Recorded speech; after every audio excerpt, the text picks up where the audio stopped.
there's a great number of players out there who possess great enthusiasm and joy for competitive Pokemon, but they don't always love their preferred metagames. They might enjoy them a great deal of the time, but sometimes these aspects of them just pop up and ruin the fun for them. And what I'm specifically referring to here is the prominence of bulky teams and defensive playstyles. Now, these players I'm referring to, they don't really care for competitive Pokemon's propensity for rewarding such styles of play. With your bulky hit takers and your healing moves and your regenerator and your slow residual burn, that kind of stuff, not really for them. I quite enjoy a good drawn-out game. I find it very engaging. But I respect that these players prefer their battles to move forward at a brisk pace.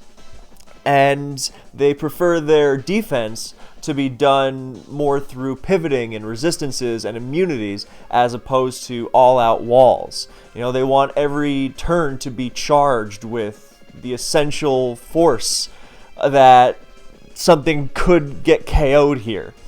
So, for players seeking this charge of vitality in their competitive Pokemon experience, I am very happy to recommend one of my favorite metagames of all time, and the fastest metagame of all time, DPP Little Cup. And this stuff makes, your favorite hard-hitting Ubers tier look like stall paradise. It's so why is it so fast-paced? Well, it's really a mechanics thing. This is the first generation of Little Cup that was played competitively, and it is also the first generation of Little Cup, as a result of that, without Eviolite. We didn't really think of it like this when it was the current gen, but then every generation after of Little Cup has a Violite, so it's like, oh, well, I guess this tier is bulky now. And that was a really weird conception of the tier to have, because the whole idea of Little Cup is that everything hits so hard. So why does everything hit so hard? Well, at level 5, every bit of damage, or I won't pretend to know the damage formula. All I know is everything hits hard at level 5. And there's no Eviolite. And you cannot keep up with these Pokemon defensively. I mean, yes, sure, you have defensive counterplay. I'm not saying that everything gets O-code. I mean, if you've been keeping up with the replays on the screen, you'll see that's not the case. And I mean, you'll have your status and whatnot. But by and large, you'll also see that everything is hitting hard. I mean, defensive play in this tier is pretty much just... Okay, a defensive play is always trying to survive longer, but it's trying to survive longer so you can execute your offense, not survive longer so you can outlast the opponent. So that's why you've got cool things like Oranberry to let you take more hits. There are 2 of them go off right now. So, yeah, I think DPP Little Cup is a wonderful tier. It's very different from most metagames, specifically because each game is so fast-paced. Even when the game slows down, quote unquote, like when Duskull stops Munchlax from rampaging through everything else momentarily and threatens Will-O-Wisp, then, as you've been seeing on the screen, then other Pokemon come in and, oh my god, Wailmer's in this one. Isn't it cool that Wailmer is viable? That's another great thing about DPP Little Cup. There are so many cool Pokemon that are viable. And if you're branching out into the lower tiers, then I assume that is a plus for you. Because if you just care about the competition of it all, then, well, most of the time you stick to OU, but you'd also stick to tiers that have interesting competitive dynamics. And DPP Little Cup is entirely unique in this regard. I would love to see a big DPP Little Cup tournament like the invitational I had for Ubers. I don't think I can host such a tournament right now, but I would really love to see that happen. I would love to cover such games on the channel, because I think it is a fascinating tier, very unique in what it does. Oh yeah, here's Aaron being viable. The dominant weather is hail, because Snover is really good. Although rain teams have been popping up a lot in recent times. So Yeah, it's a nice, healthy dynamic, and like every time I watch Haysup play, for example, he is always bringing something that I think, oh my, I didn't know that was viable. You know, it's like it's really inspiring to see. It's like, yes, you have your, like any metagame, you have your best Pokemon, right? You've got your Munchlax and Gligar above all else, and then you got your other staples like Snover is a really big one, Chinchou, Duskull, Krogunk is really good as well. And then you've got your whole lead metagame thing with like Machop and so on.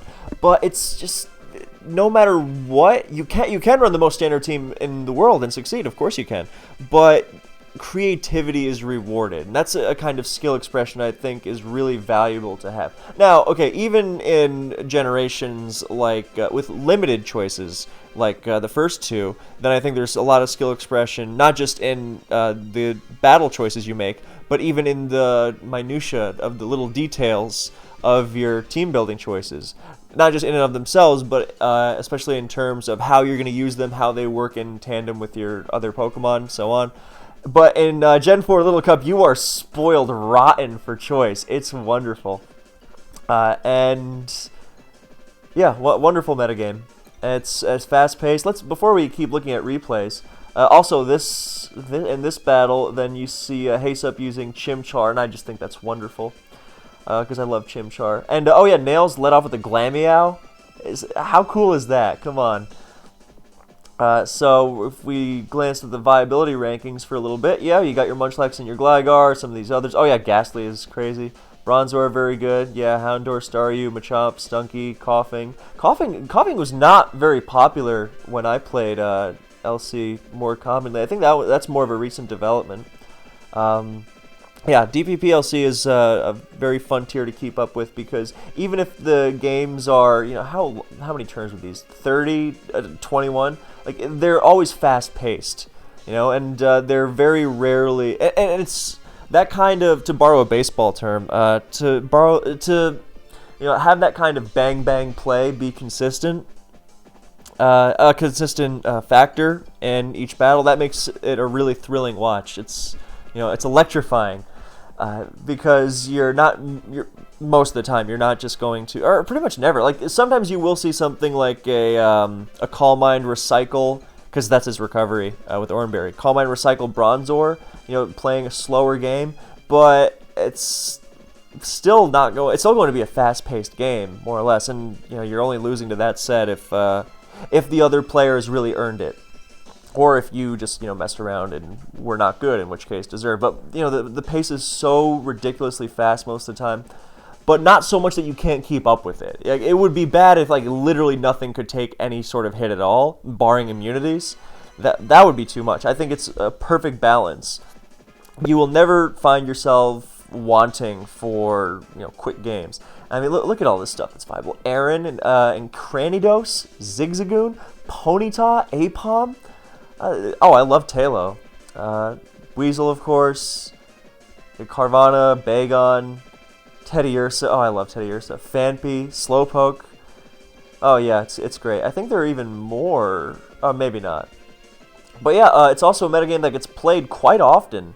At the time of this video, I think the Little Cup Premier League is going on. The DPP Premier League recently concluded. There were a bunch of games there. So, yeah, so here we have two Gligar leads, Snover coming in. I'm just going to go through these fast, just because I want to demonstrate more of the tier. So here you have your interest. See, look at these dynamics. Like, everything's going so quickly, and you're staving off Munchlax not by taking attacks neutrally, but by pivoting around. And see there again, Magnemite using its resistances. See, this is a good use of your resists. Not just taking nothing from things, because even if it switched into a Shadow Ball, it would be taking heavy damage. But, that kind of, you get to pivot in like once into these things safely, and then that's it. I think that's really, really intriguing. It's like an offensive, offense-on-offense slugfest in newer generations, where your answer to things like Tapu Lele is going to be like, all right, well, this can take a hit once, and then I'll have to start switching my Greninja into Psychics. I like that kind of dynamic. So if that's the experience you're looking for, there's Recycle as your recovery. Yeah, I think there's a bounty of options. It starts because I have more replays I want to go through, just because I like seeing some of these Pokemon in action. I think coughing being viable is very cool. Again, that in the DPP Little Cup I'm familiar with, that is not a common option, but I'm glad. I can definitely see its merits. Magnemite coming in again. Here's Gligar. Like, even the way, I really don't pretend to know the damage formula in Little Cup, but I know that you want an HP stat ending in 19, which makes Life Orb do literally 1 damage. You have unique things like that, which is a Little Cup thing in general, but, you know, in the context of this metagame. It's familiar. It's not a different game, obviously, but it's got enough unique aspects by virtue of it being at level 5 that you will find it rewarding to go into, and it will promote different kinds of dynamics. Like, even here, look at Gligar, a neutral Pokemon to Stealth Rock, taking 8% from rocks. So that gets HP iced. Here comes Duskull, getting fire punched. Orin goes off.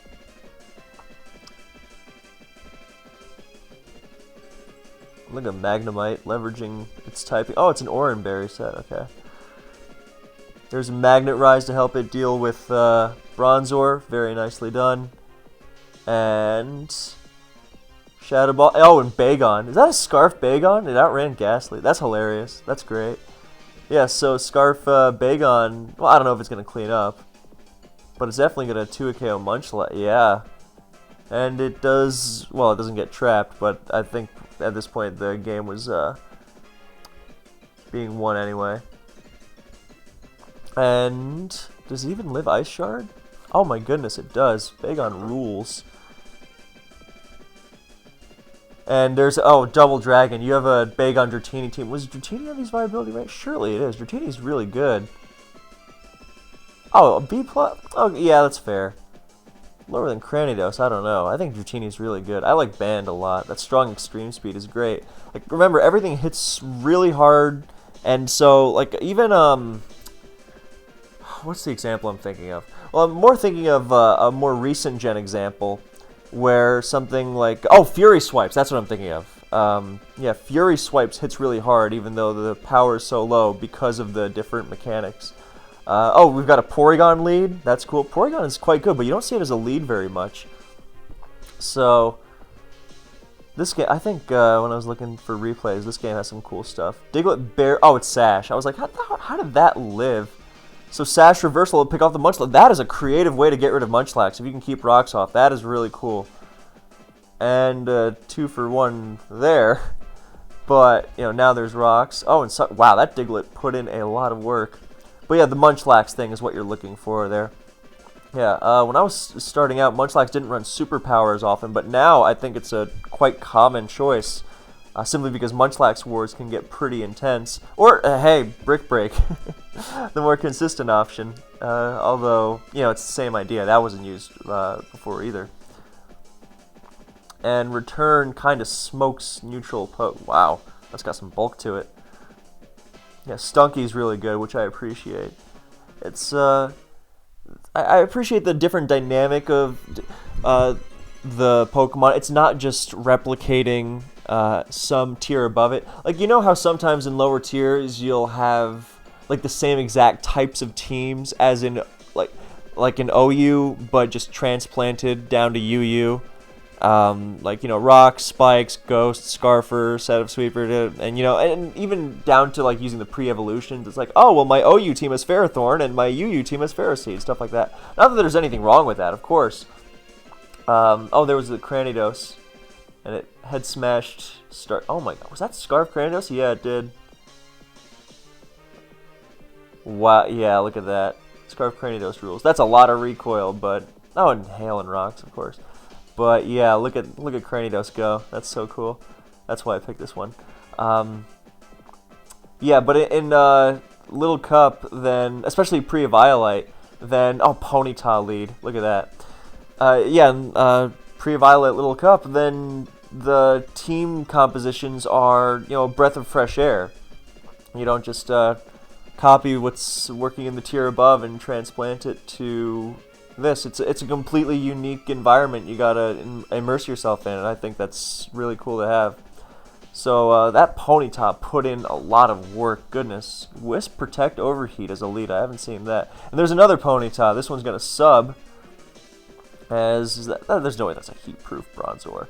Subs again so it doesn't flash fire. And yeah, taking sub damage instead of taking return damage is much preferable. Yeah, so 2 entirely different Ponyta sets here. That's awesome. And how many turns is that last one? Oh yeah, this is 13 turns. So yeah, talk about your fast pace. Yeah, we've got 12 turns in, and we're about to see 2 Pokemon get KO'd in a very short span. So there's one. Now Munchlax is knocking on death's door. Here's Carvanha. Very cool. Alright, Snover in response. Not going to recoil with Woodhammer, going for Energy Ball instead. Cool, cool. See, like, even that resisted Energy Ball, like, this is not, like, if you had the OU equivalent of, like, Abomasnow doing this into Abomasnow, you would not be doing 28%. So, it's because the HP stats are so low. Well, it's like, well, you can't just do 1 and 2 damage to everything. So you wind up taking more than a fourth. Like maybe this is Spec Snover or something. I don't know. That seems weird, but sure. But I don't think so. I think it's just Snover being strong, and because of the way damage works, that even little dinky resisted hits like this mean everything is getting hit hard. So. Or, like, even that Blizzard, 28 to Bronzor. Can you imagine a Abomasnow Blizzard doing 28 to Bronzong without the help of Specs? So, yeah, that's... Somehow I don't think we're seeing 2 Spec Snovers here. I apologize if my mental calc is all the way off. And that Freeze, and another Stunky. Ponyta, is it Flame Body or... Oh, it's only Flash Fire in this gen. The Flame Body must be later. I knew it had Flash Fire, but I wasn't sure if it had Flame Body yet, too. Aqua Jet. Remember, there was a really funny dynamic about Carvanha Aqua Jetting something while holding Life Orb.